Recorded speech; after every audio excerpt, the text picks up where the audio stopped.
Sanjeevani clinic doctor Ramakrishna Rachakonda, professor of pulmonary medicine, NRI medical college, Chinakakani, Guntur జిల్లా.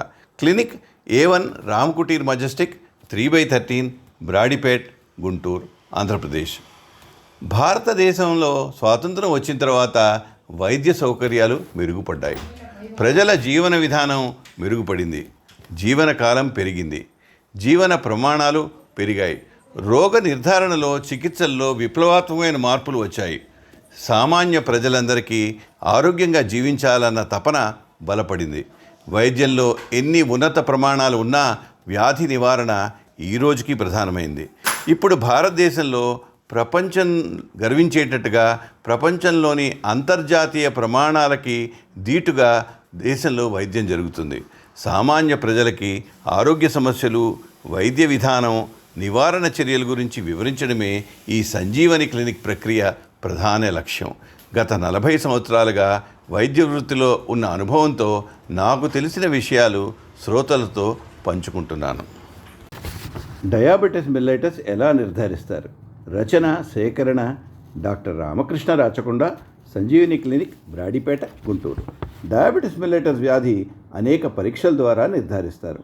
మొట్టమొదట రోగి చెప్పే లక్షణాలు డయాబెటిస్ ఉండవచ్చు అనే అనుమానం కలిగిస్తాయి. పగలు రాత్రి ఎక్కువసార్లు మూత్రం రావడం, విపరీతమైన నీరసం, ఎక్కువ దాహం, ఎక్కువ ఆకలి కావడం ప్రధాన లక్షణాలుగా డయాబెటిస్లో ఉంటాయి. ఫాస్టింగ్ ప్లాస్మా గ్లూకోజ్ రాత్రి భోజనం చేసిన తర్వాత 8 గంటలు ఏమీ తినకుండా ప్రొద్దుట లేచిన వెంటనే ఫాస్టింగ్ ప్లాస్మా గ్లూకోజ్ పరీక్ష చేస్తారు. ఫాస్టింగ్ ప్లాస్మా గ్లూకోజ్ 125 మిల్లీగ్రాములు పర్ 100 ml 2 వేరువేరు పరీక్షల్లో ఉంటే డయాబెటిస్ ఉన్నదని నిర్ధారణ చేయొచ్చు. ఫాస్టింగ్ బ్లడ్ గ్లూకోజ్ 110 మిల్లీగ్రాముల నుండి 125 మిల్లీగ్రాములు పర్ 100 ml ఉంటే ఆ స్థితిని ప్రీ డయాబెటిస్ అనవచ్చు. అలాగే హిమోగ్లోబిన్ A1C లెవెల్స్ 6.5% కంటే ఎక్కువ ఉంటే దాన్ని డయాబెటిస్గా చెప్పవచ్చు. 5.6 నుండి 6.4% హిమోగ్లోబిన్ A1C లెవెల్స్ ఉంటే అది ప్రీ డయాబెటిస్ అని చెప్పవచ్చు.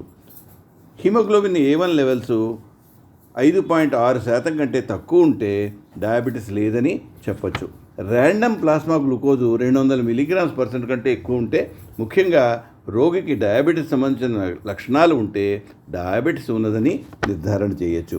ఓరల్ గ్లూకోజ్ టాలరెన్స్ టెస్ట్ ఈ పరీక్షలో రోగికి 8 గంటల ఫాస్టింగ్ తర్వాత, అంటే రాత్రి భోజనం చేసిన తర్వాత ఉదయం లేచిన వెంటనే ఫాస్టింగ్ బ్లడ్ షుగర్ పరీక్ష చేసి 75 గ్రాముల గ్లూకోజ్ నోటితో ఇస్తారు.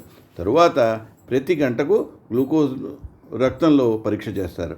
2 గంటల తర్వాత పరీక్షలో రోగిలో గ్లూకోజు 200 మిల్లీగ్రాముల కంటే ఎక్కువ ఉంటే డయాబెటిస్గా నిర్ధారణ చేయొచ్చు.